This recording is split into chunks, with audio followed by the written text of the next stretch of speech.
여러분, 지금이 일요일 오후 12시 37분을 가리키고 있습니다. 두 번째 시간을 이어서 하도록 하겠습니다. 이번엔 기타 여기를 할 차례인데요. 기타가 있고 작품이라고 있습니다. 하여튼 기타를 할 차례인데요.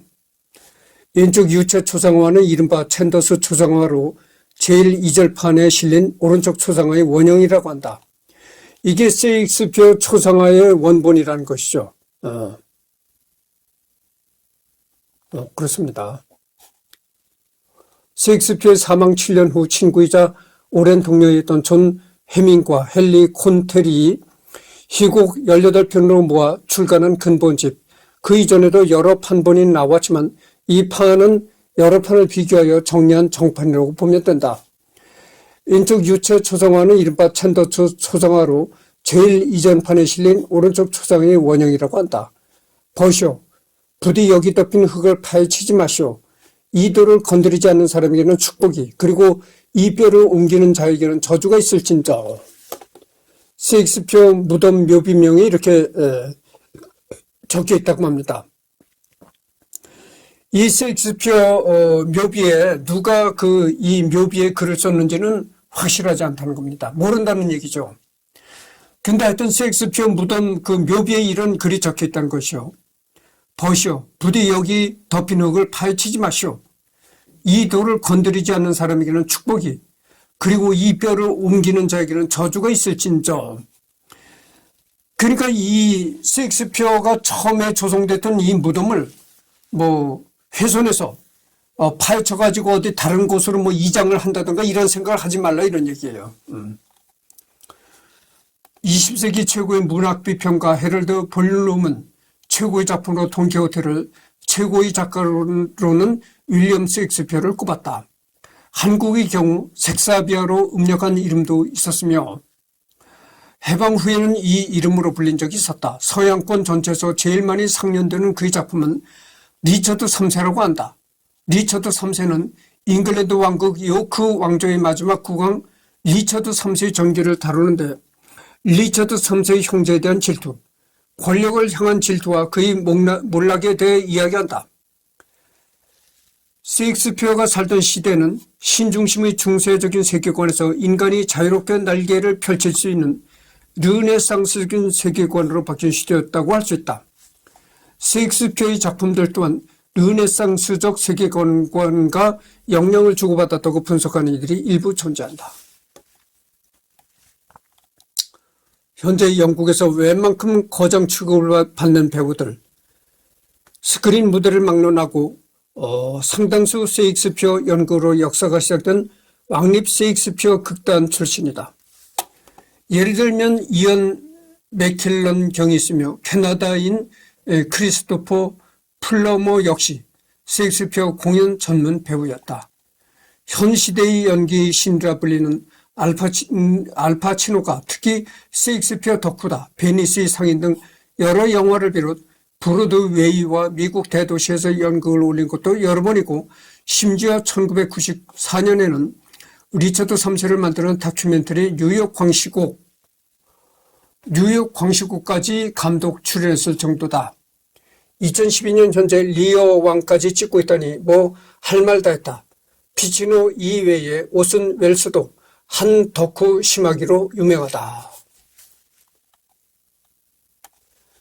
태양계에 있는 행성을 선회하는 위성들이 이름들은 달을 제외하면 모두 그리스 로마 신화에서 유래하지만 천왕성의 위성들은 셰익스피어의 작품에서 유래한다.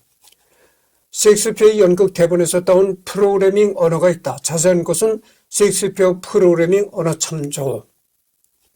2014년 4월 26일 세계적인 영국 극작가로 유명한 윌리엄 셰익스피어의 탄생 450주년을 맞아 그의 고향인 영국뿐 아니라 한국에서도 대대적인 축제 행사가 열렸다.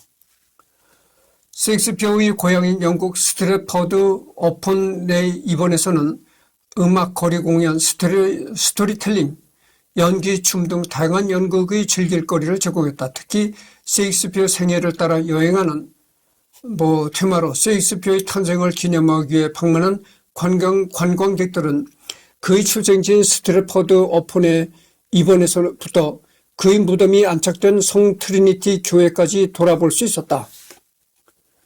특히 그가 거주하며 극작가로서 활발히 활동했던 런던에서는 2014년 한 해 동안 셰익스피어의 작품을 전문적으로 상영하는 글로브 극장에서 성대한 박람회를 열어 셰익스피어 시대 연극을 재현한 공연, 해설 전시회 등을 제공했다. 엘리자베스 1세가 국가를 모두 넘겨주는 때에도 셰익스피어 한 명만은 넘겨줄 수 없다.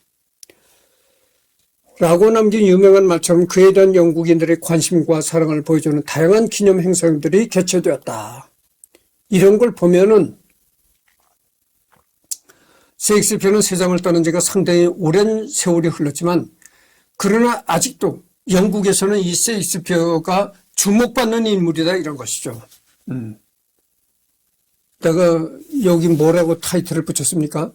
세상 사람들한테 주목받지 못하는 사람이라고 타이틀을 붙였잖아요.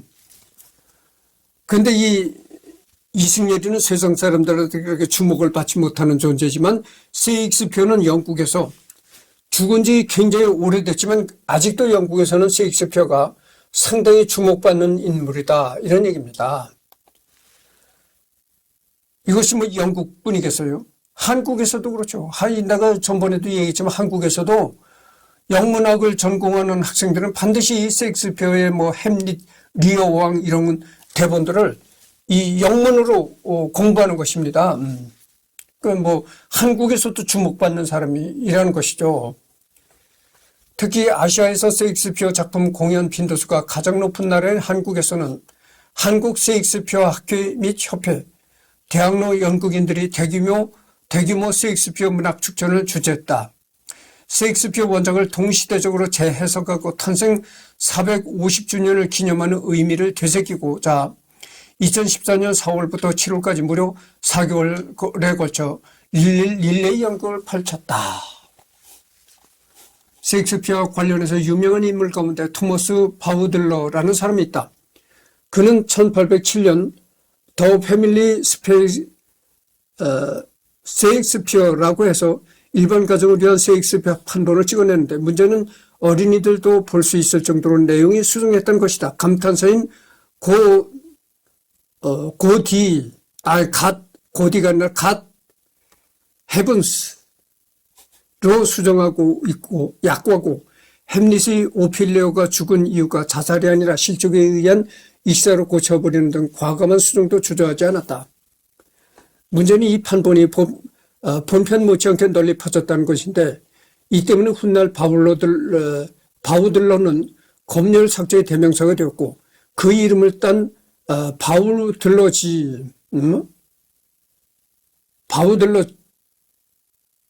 뭐 이런 건데 내용을 순화시키고 수정해서 고친다는 의미 일반 동사로 통용되었다. 예를 들면 원래 담배를 즐겨 피웠던 캐릭터가 담배 대신 막대 사탕을 물고 다니는 경우가 있었다.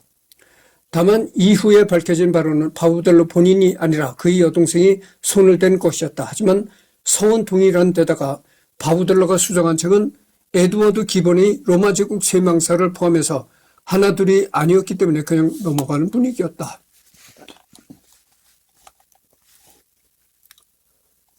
프랑스 수도 파리에 셰익스피어라는 역사 깊은 영서 전문 고서점이 있는데 여기에 대해 글을 쓴 문학가도 많고 봐야 할 관광지들 중 하나로도 지정되어 있다. 파리에 거주지가 없는 가난한 사람의 함정에 머무를 수 있는 공간이지만 밥값은 해야 한다고 한다. 주소는 뭐 홈페이지도 생겼으니 확인해 볼 것. 그래서 이제 프랑스에 가면은 거주지가 없는 가난한 사람. 그러니까 이게 무슨 얘기냐면 오갈 데 없는 뭐 홈리스 같은 걸 얘기하는 거죠. 그러니까 우리나라로 말하면 서울역에 있는 뭐 노숙자들 그런 사람들을 얘기하는 거죠. 그런 사람들이 일시적으로 이제 와서 지낼 수 있는 그런 것도 있다는 것이죠. 프랑스 파리에 그런 곳이 있다는 거예요. 셰익스피어 본인 또는 시곡의 원작자가 이탈리아를 직접 방문하고 이탈리아 시곡을 썼다는 것을 알려준 책이 나왔다. 제목은 셰익스피어 이탈리아의 기행이다. 작가에 따르면 르네상스 당시 이탈리아에 대해 잘 몰랐던 편집자와 비평가들로 인해 벌어진 각종 오류들이 수두룩하다고. 1417년 근대의 탄생을 쓴 스티븐 그린블렛은 이전에 셰익스피어 전기를 저술했다. 제목은 세계를 향한 의지, 셰익스피어는 어떻게 셰익스피어가 되었는가이다. 아쉽게도 지금은 절판되어 있다. 사후 300여 년 뒤인 제2차 세계대전 직후 뜬금없이 거론되었다. 이유는 본인이 쓴 작품인 베니스 상인이 나치 독일에서 반유대주의를 위해 연극으로 상영되었기 때문이었다. 이때 샤일록 역을 맡은 배우가 베르너 크라우스였는데 그의 연기력이 너무나 전륜해서 철저한 악인 샤일록 역할을 잘 해냈다. 이런 이유로 세계대전이 독일의 완전한 패배로 끝나자 연합국이 크라우스를 나치 부역 혐의로 기소했는데 이때 크라우스는 나는 내 배역에 충실했을 뿐이고 반유대주의가 문제라면 베니스의 상인을 쓴 셰익스피어부터 무덤을 파헤나라고 기소하고 맞섰다. 이게 너무 맞는 얘기인지라 영국의 문학가와 연극계도 크라우스가 나치라면 셰익스피어도 나치라며 반발했다. 이외에 미국, 유럽, 심지어 유대인 연극계조차 배우가 배우 일을 한 건데 어쩌냐는 거냐고 반대했다.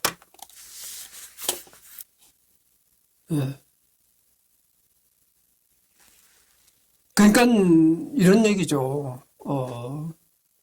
이렇게 이념이나 정치 이런 문제는 이렇게 예술과는 이렇게 분리시켜야 된다 이거죠. 뭐 이런 류의 얘기가 되는 거죠.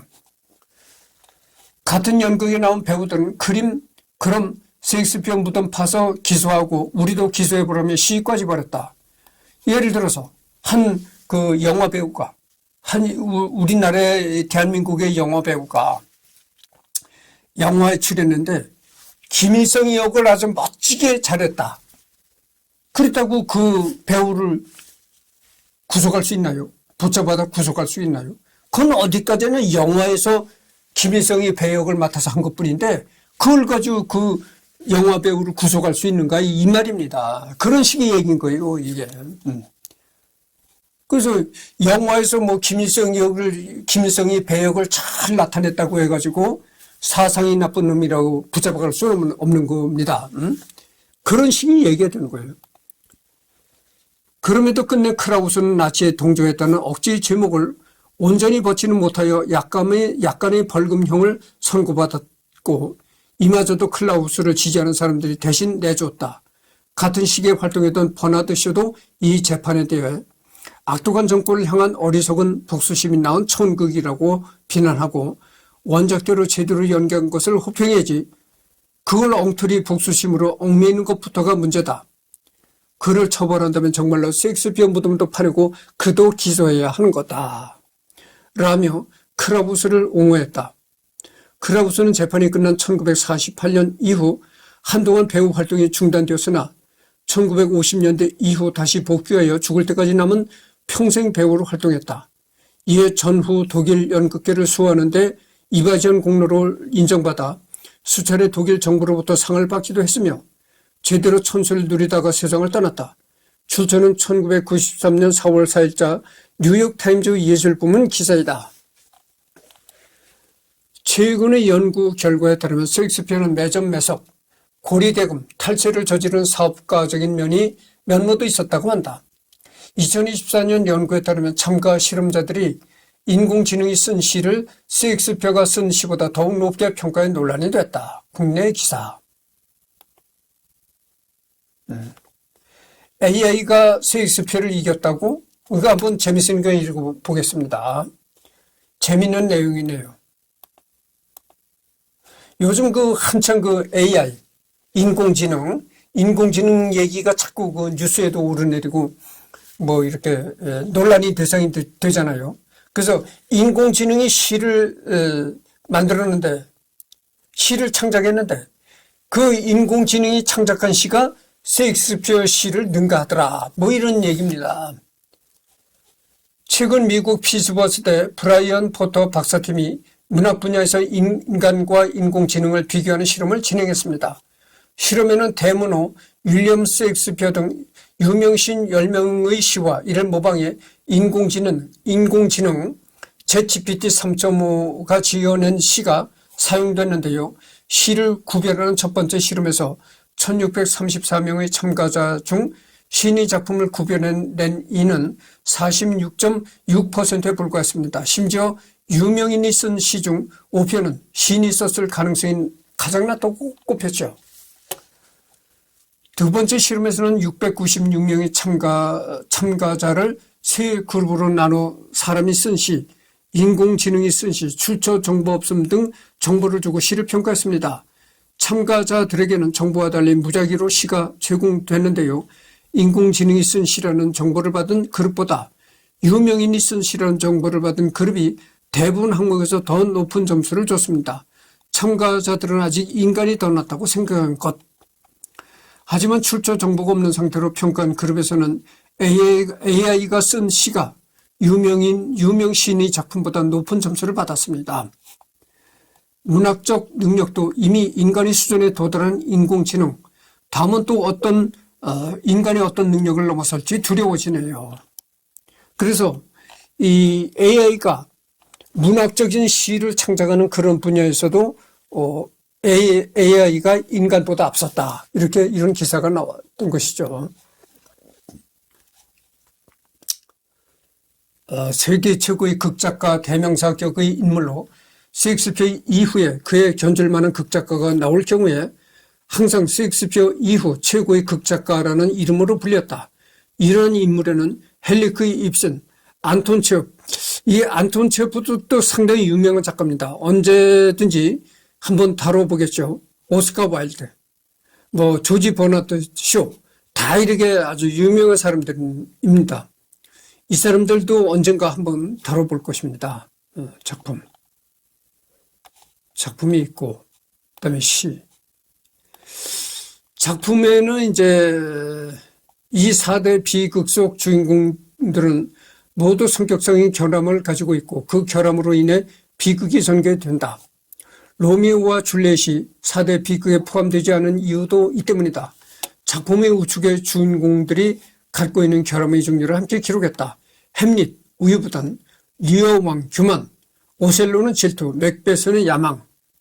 이게 다 셰익스피어 작품들인데 셰익스피어 작품 중에서 햄릿이라는 여기의 주인공은 성격이 우유부단하다.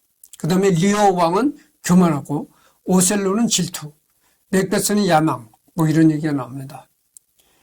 5대 시극에는 말공령이 길들이기, 베니스의 상엔, 뜻대로 하세요, 한여름 밤의 꿈, 시비야, 많이 들어본 유명한 작품들입니다. 역사극에는 존 왕, 리처드 2세, 헨리 4세 제1부에서 제2부, 헨리 5세, 헨리 6세 1부에서 3부까지, 그 다음에 리처드 3세, 헨리 8세, 에드워드 3세, 현재까지 밝혀진 셰익스피어의 작품 중에서는 가장 최근에 포함된 작품이다.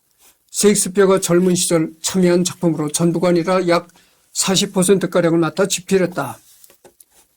1623년 출간된 첫 번째 폴리오에는 포함되지 않았고 조악한 표절로 보는 시선도 있었으나 한편으로 셰익스피어의 작품이 아닌가 꾸준히 논의가 있었고 90년대 이후로 셰익스피어의 작품군에 공식적으로 포함되었다. 최근에 포함된 탓에 연극의 국내 초연은 2010년에야 이루어졌고 2000년대 이전 발간된 국내 셰익스피어 번역본에는 포함되지 않고 있다. 셰익스피어가 활동한 시기에 각자 파트를 맡아 진행해 합치는 협업은 촉박한 일정 안에 작품을 완성시키기 위해 흔히 행해지던 방법으로 맥베스, 잣대인 잣대로, 아테네 팀은 토마스 미틀런과의 협업이 유력하며 헨리 6세는 크리스토퍼 말로와의 협업이라는 학설이 제기되고 있다. 우리가 아는 셰익스피어의 작품은 모두 본인이 출간한 것이 아니라 배우나 작가들이 그때그때 사정에 맞춰 무대에 올리던 대본을 후대에 긁어 모아서 정리하고 편집한 것으로 유실된 것으로 추정되는 작품도 있고 협업 후 대표 작가 한 명의 이름만 올렸거나 극작가 이름을 기재하지 않는 경우도 흔했기 때문에 지금 전해지는 작품이 전부가 아니다. B극에는 율리우스 카이사르, 안토니 티몬, 안토니우스와 클레오파트라, 콜레올라누스, 타이터스 앤드로니커스, 로미오와 줄리엣. 여러분들 그 로미오와 줄리엣 너무 유명하잖아요. 희극, 템페스트, 베르나의 두 신사, 실수연달, 원저의 즐거운 연희들, 사랑의 헛수고, 헛소동, 트로일루스와 크레시다, 티데이 왕자 페리클레스, 겨울 이야기. 그 다음에 신벨린, 2014년 영화를 통해 현대적으로 다시 만들어졌다. 우리나라에는 범죄의 제국이라는 이름으로 알려졌다. 다만 신벨린이라는 극이 유명하지 않은 작품이라서 우리나라에서는 영화 내용이 왜 이러냐 할 정도로 반응이 시큰둥했다. 단 극과 영화 사이에도 간극이 커서 극의 내용을 영화로 잘 살려내지 못했다는 것이 중론입니다. 끝이 좋으면 모두 좋다. 잣대는 잣대로 뭐 이렇게 나옵니다.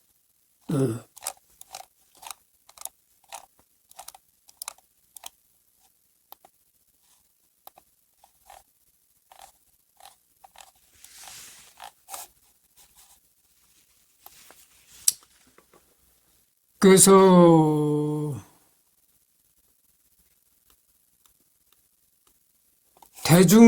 대중매체에서도 이 셰익스피어에 관한 얘기들이 많이 논의가 됐다 이러면 논의도 되고, 하여튼 셰익스피어 작품들이 대중매체에서도 많이 등장했다 이 말입니다. 뭐 이거를 다 볼 필요는 없고, 역사 관련 정보.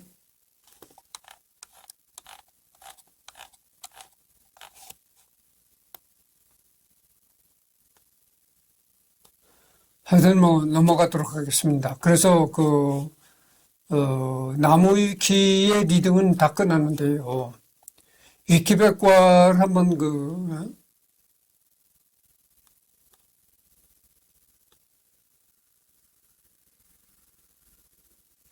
이 부분을 한번 읽어보도록 하겠습니다. 셰익스피어는 1616년 4월 23일에 아내와 두 딸을 남기고 세상을 떠났다. 맏딸 수제나는 내과 의사 존 홀과 1607년에 결혼하였으며 작은 딸 주디스는 셰익스피어가 죽기 2달 전에 포도주 제조업자 토머스 퀴니와 결혼하였다.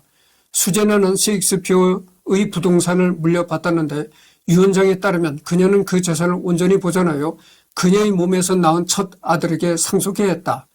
둘째 사이 퀴니는 자식을 셋 두었으나 모두 결혼하지 못하고 세상을 떠났다.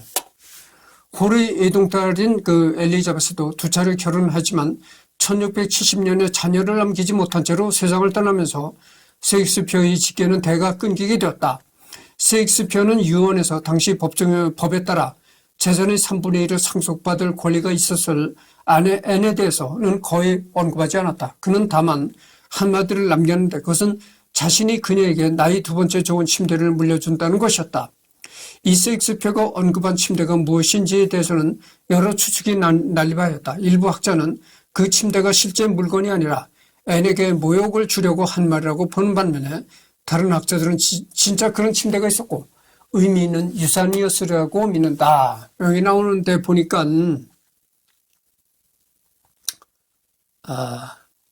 둘째 사이 퀴니는 자식을 셋 두었으나 여기 나오잖아요. 둘째 사이 퀴니는 자식을 셋 두었으나 모두 결혼하지 못하고 세상을 떠났다.